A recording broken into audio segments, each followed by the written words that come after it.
मुंबई शहर के नीचे ना एक जाल बिछाया जा रहा है, सुरंगों का जाल। और ये कोई छोटी मोटी सुरंगें नहीं है, बल्कि ये एक पूरा रेवोल्यूशन है जो मुंबई में ट्रैवल करने का तरीका हमेशा के लिए बदल देगा। तो सवाल ये है कि आखिर इतनी सारी सुरंगें बन क्यों रही हैं मुंबई में? ऐसी क्या जरूरत आ पड़ी कि पूरे शहर को जमीन के नीचे खोदा जा रहा है? और इसका जवाब पता है, बहुत सिंपल है। शहर के पास जमीन ही नहीं बची। सिंपल, सरफेस लेवल पर डेवलपमेंट के लिए जगह अब खत्म हो चुकी है। चलिए इसको आगे समझते हैं। पहले हम बात करेंगे कि मुंबई को अंडरग्राउंड जाने की जरूरत ही क्यों पड़ी। फिर देखेंगे कि इन टनल्स को बनाने की टेक्नोलॉजी और खर्चा कितना है। उसके बाद 4 बड़े टनल प्रोजेक्ट्स पर नजर डालेंगे और आखिर में समझेंगे कि इस सब का मुंबई के कम्यूट पर क्या असर पड़ेगा। तो आइए शुरू करते हैं पहले सेक्शन से। मुंबई जमीन के नीचे क्यों जा रहा है?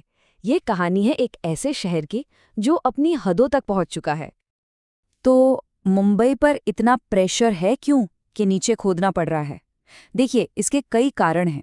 सबसे पहला, नए इंफ्रास्ट्रक्चर के लिए जमीन पर जगह है ही नहीं, बिल्कुल नहीं। फिर शहर में 15 से ज़्यादा मेट्रो कॉरिडोर्स या तो बन रहे हैं या प्लान हो चुके हैं। ऊपर से आबादी और ट्रैफिक का बोझ तो बढ़ता ही जा रहा है। तो ऐसे में अगर बड़ा एक्सपेंशन करना है तो सुरंगें ही आखिरी रास्ता हैं। ओके, तो क्यों तो समझ आ गया। अब चलते हैं कैसे पर, यानी इन टनल्स का साइंस और कॉस्ट, इसकी टेक्नोलॉजी और इसका प्राइस टैग। इन सारे प्रोजेक्ट्स का जो असली हीरो है ना, वो है टनल बोरिंग मशीन, जिसे टीबीएम कहते हैं। ये एक तरह के जाइंट सिलिंड्रिकल मॉन्स्टर्स हैं जो ना सिर्फ सुरंग खोदते हैं बल्कि साथ साथ उसकी दीवारों को लाइन भी करते जाते हैं। और कमाल की बात यह है कि ये मिट्टी, पत्थर, यहाँ तक कि समंदर के नीचे भी खुदाई कर सकते हैं। और इनकी कीमत सुन के होश उड़ जाएंगे। सिर्फ एक टीबीएम मशीन की लागत 500 करोड़ रुपए तक हो सकती है। हाँ, 500 करोड़ सिर्फ एक मशीन की। और ये तो सिर्फ मशीन का खर्चा था। मुंबई जैसे शहर में सिर्फ 1 किलोमीटर सुरंग बनाने का एवरेज खर्चा करीब 1000 करोड़ रुपए हैं। 1000 करोड़। अब अंदाजा लगा सकते हैं कि ये प्रोजेक्ट्स इतने महंगे क्यों होते हैं। इसकी स्केल को समझने के लिए एक एग्जाम्पल देखते हैं। मुंबई की जो पहली 33.5 किलोमीटर लंबी अंडरग्राउंड मेट्रो लाइन बनी ना, उसके लिए पूरी 17 टीबीएम मशीन्स इस्तेमाल हुई थीं। 17। चलिए अब देखते हैं वो 4 बड़े टनल प्रोजेक्ट्स जो मुंबई का नक्शा बदल रहे हैं।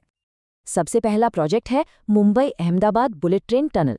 ये जो इंडिया का हाई स्पीड रेल नेटवर्क का बड़ा प्लान है ना, उसका एक बहुत ज़रूरी हिस्सा है। इस टनल की टोटल लंबाई है 21 किलोमीटर। लेकिन इसकी सबसे खास बात पता है क्या है? इसमें से 7 किलोमीटर का हिस्सा समंदर के नीचे से गुजरेगा, जो इंडिया में पहली बार हो रहा है। इसको बनाने के लिए टीवीएम्स और एक और खास टेक्निक, जिसे न्यू ऑस्ट्रियन टनलिंग मेथड या एनएटीएम कहते हैं, यूज किया जा रहा है। बेसिकली एनएटीएम में क्या होता है कि आसपास की जो चट्टान या मिट्टी होती है, उसी का सपोर्ट लेकर टनल को मजबूत बनाया जाता है। अब आते हैं दूसरे बड़े प्रोजेक्ट पर, कोस्टल रोड एयरपोर्ट कनेक्टर। इसका मकसद है शहर के अंदर सीमलेस, बिना रुके कनेक्टिविटी देना। ये 16 किलोमीटर लंबी टनल है जो वर्ली से शुरू होकर बीकेसी के बुलेट ट्रेन स्टेशन और फिर सीधा एयरपोर्ट के टर्मिनल 2 को जोड़ेगी। मतलब एयर और रेल पैसेंजर्स को सरफेस ट्रैफिक में आने की जरूरत ही नहीं, वो सीधा अंडरग्राउंड ट्रैवल कर पाएंगे। और ये शहर के 70 किलोमीटर लंबे प्रपोज टनल नेटवर्क का एक छोटा सा हिस्सा है। चलिए अब तीसरे प्रोजेक्ट की बात करते हैं, जो लोकल कम्यूटर्स के लिए तो एक रियल गेम चेंजर होने वाला है, ठाणे बोरीवली ट्विन टनल। इस प्रोजेक्ट में संजय गांधी नेशनल पार्क के ठीक नीचे से 2 टनल्स बनेंगी, यानी ट्विन टनल्स, जो 10.25 किलोमीटर्स लंबी होंगी। और इसके लिए 4 बहुत बड़ी टीबीएम्स यूज होंगी, जिनका डायमीटर 13.5 मीटर होगा। 2029 के एंड तक इसके पूरा होने की उम्मीद है। तो अब आते हैं सबसे जरूरी सवाल पर, इस सब का मतलब क्या है? आखिर मुंबई में कम्यूट का फ्यूचर कैसा दिखेगा? इस बदलाव का असर कितना बड़ा होगा, इसका एक एग्जाम्पल देखते हैं। आज अगर थाने से बोरीवली जाना हो तो 90 मिनट लगते हैं। टनल बनने के बाद यही सफ़र सिर्फ 15 मिनट का हो जाएगा। 90 मिनट से सीधा 15 मिनट्स। ज़रा सोचिए, जो लोग रोज़ ट्रैवल करते हैं उनकी लाइफ कितनी बदल जाएगी। तो गोल बिल्कुल साफ है, मुंबई को एक 2 टियर सिटी बनाना।